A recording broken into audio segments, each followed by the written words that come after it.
All right. Hello and welcome, various people of the universe. It is me, Maida. I am here with some game dev vlogs. Um, so currently you can see on my screen that I have Krita open. This is a free program. I currently do not have a job, so I'm just working on game stuff right now.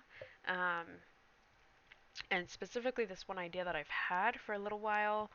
But I know that there are a couple other people out there who are quite curious about how to get started on a game.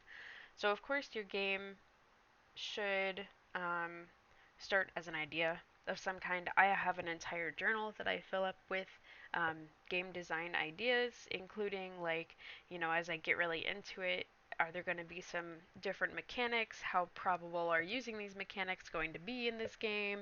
Like just various kinds of things, how to implement certain things. Hi, Ash. Ash Door would like to say hello, apparently. Hi, sweet girl. Yes, I heard you playing over there. I don't know why you stopped. Yeah, you just wanted attention, huh? Um, anyway, so it is important to kind of have a general idea in mind. Um, I do not know why Krita isn't showing you my stuff, because usually it shows. Here we go. So this is my current project. Let me open this one. Um, And so I've kind of had a game like this in mind. I really like the isometric and I really like the hand-drawn games. And I try to do something with pixel art, which might still be in the works, but I have, what is it, Aseprites for that. And someday maybe I'll do something with that, right? But so I've come up with this idea for a game, and I've even thought about what medium would be the best medium for this game, right? You could do 3D, you can do 2D. There's all kinds of things that you need to think about before you jump into the design aspect. So I am just the designer, so I am telling you this from the designer's point of view. Um, the programmer also kind of collaborates. I'll be like, hey, is um, this a probable thing? I have all of these different, tile sets right here. And I was like, I'm not going to lay down a map. I figure we'll fill in a random map with these few tiles, and then that'll make up the map itself. And then I have a few varying stone paths. And I was like, how possible is it to have them lay down randomly? And of course, they give me their answers. Um, and which it is very possible. So, but these are things, like I'm like, okay, well then, do I want to put in that work? Do I want to design 5 different looking tile sets for this, grass tile or this flower tile or what have you? Um, and, do I actually want to put in that effort? And, I have for this one. We're going to see how it works out and if it's necessary. Because for some things, it's really not necessary.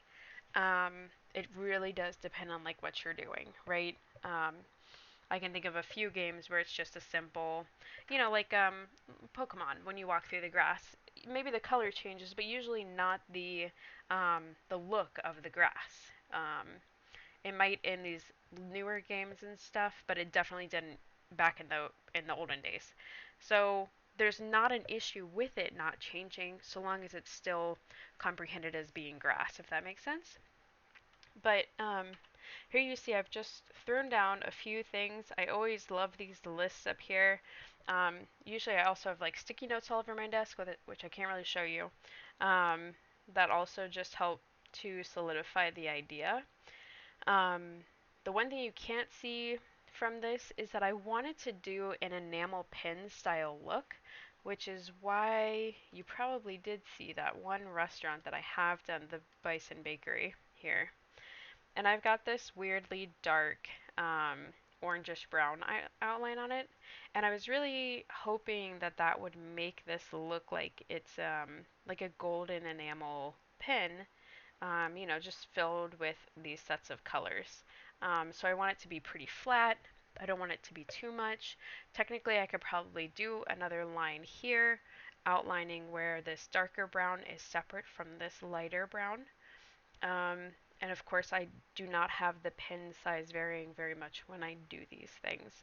So I've given it some thought. I've looked at a lot of enamel pins for this style and everything. I've done some studying, and this is the look that I wanted to go for in the end. But yeah, so this is where I started.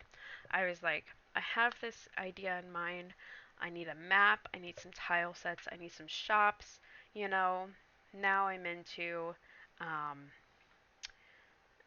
some of the mechanics, right? So I've looked a little bit at the um, price, like the money system, um, and I've thought about with that. I've had to think about how quickly is my game going to be able to progress if I give the player, so much money all at once.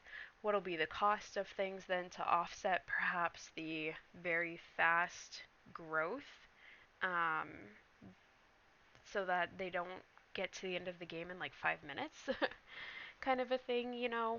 Um, how long do I want a person to, or the player to be engaged in this game at a time, basically? Um, and so the money system adds a whole, new layer of kind of difficulty in thinking and everything like that. Um, but it's really cool to kind of see it come together. You can see I've drawn out a few trees, plants, like various cute little things on here. Um, and I'm super excited to transform them all into the actual objects. And once I do this, um, then I upload them to my programmer, basically, and they input them into the game that they're coding. And that's really all that I have to do. I'm not doing anything animated at this time for this game, um, although I would love to. I don't know if Krita has the ability to do animation. I guess I could look further into that, because some of the things, it would be kind of cute. Um, these shops will all be upgradable, so they will change in design as you upgrade them and everything. Um, but yeah, hopefully somebody out there who is attempting to learn how to do game design finds this somewhat useful. Um, Again, I do recommend that you write down your design. It does not have to have a title right off the bat. You know, um, a lot of mine have to do with like a farming sim style game, and so I'll just do farming sim, 1, or animal farming sim, or um, what are some other ones that I've thought up?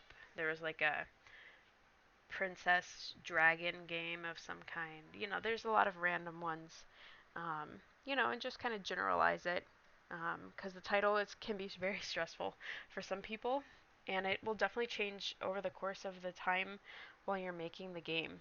Um, Something else might come to you that fits it better. So don't stress too much about that. Write it down in a book.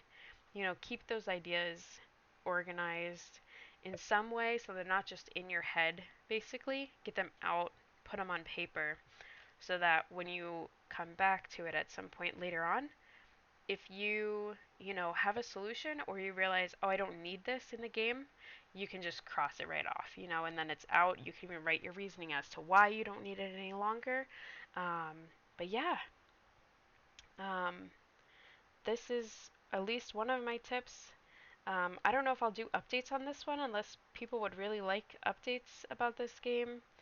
Um, I'm hoping that I can have something kind of going for it by the end of this year, um, for maybe people to mess around with if possible, depending on how busy my programmer is.